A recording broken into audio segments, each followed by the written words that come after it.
अकबर बीरबल की कहानी। लहरें गिनना। एक बार की बात है।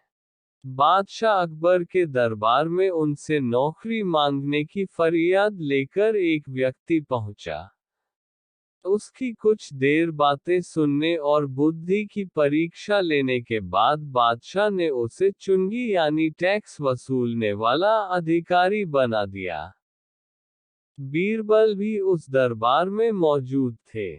उन्होंने उसे कुछ देर ध्यान से देखने के बाद कहा कि बादशाह, यह व्यक्ति ज्यादा ही चालाक लग रहा है। ये जल्द ही कुछ न कुछ बेईमानी जरूर करेगा। होते होते कुछ समय गुजरा और तब तक उस व्यक्ति ने टैक्स वसूलने का काम पूरी तरह संभाल लिया था। एक दिन बादशाह अकबर के पास एक दो व्यक्ति उस अधिकारी की शिकायत लेकर आए। शिकायतें मामूली थीं, इसलिए उन पर ज्यादा किसी ने ध्यान नहीं दिया। उसके बाद रिश्वत लेने और जनता को परेशान करने के आरोप भी उस अधिकारी पर लगने लगे। इतनी शिकायतें आने पर बादशाह ने सोचा कि इसका तबादला ऐसी जगह कर देता हूँ जहां इससे बेईमानी करने का मौका ही न मिल पाए। इतना सोचते ही बादशाह ने फैसला किया कि उसे अस्तबल का मुंशी बनाया जाएगा। फिर अकबर ने मन में कहा कि अब घोड़ों की लीद उठवाने के काम में ये क्या ही बेईमानी कर पाएगा।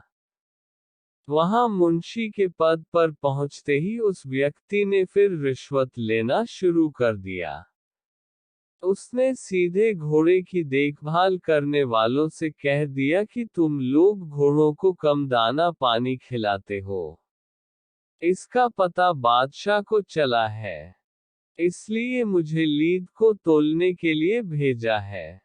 अब अगर लीद का वजन कम हुआ तो सबकी शिकायत बादशाह से कर दूंगा। इस तरह से उस मुंशी से परेशान होकर हर घोड़े के हिसाब से उसे 1 रुपये लोगों ने देना शुरू कर दिया। ये बात भी कुछ समय बाद अकबर तक पहुंच गई।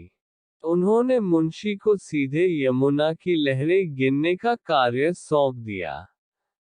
फिर बादशाह के मन में हुआ कि अब यहाँ तो यह कोई बेईमानी कर ही नहीं पाएगा। कुछ ही दिनों में जैसे ही वो व्यक्ति यमुना किनारे पहुंचा, तो वहां भी उसने अपना दिमाग दौड़ा लिया। वो नाव से सवारी करने वालों को रोक रोक कर कहता कि मैं लहरें गिन रहा हूँ। ऐसे में तुम लोग यहाँ से नहीं निकल सकते हो।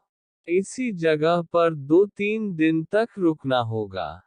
रोज रोज ऐसी बातें सुनकर नाव चलाने वालों ने अपने कार्य को जारी रखने के लिए उसे 10-10 रुपये की रिश्वत देना शुरू कर दिया। अब यमुना किनारे भी वो व्यक्ति खूब बेईमानी कर रहा था। 1-2 महीने में यह बात भी बादशाह तक पहुंच गई। तभी अकबर ने एक लिखा हुआ आदेश भिजवाया, नाव को रोको मत, जाने दो।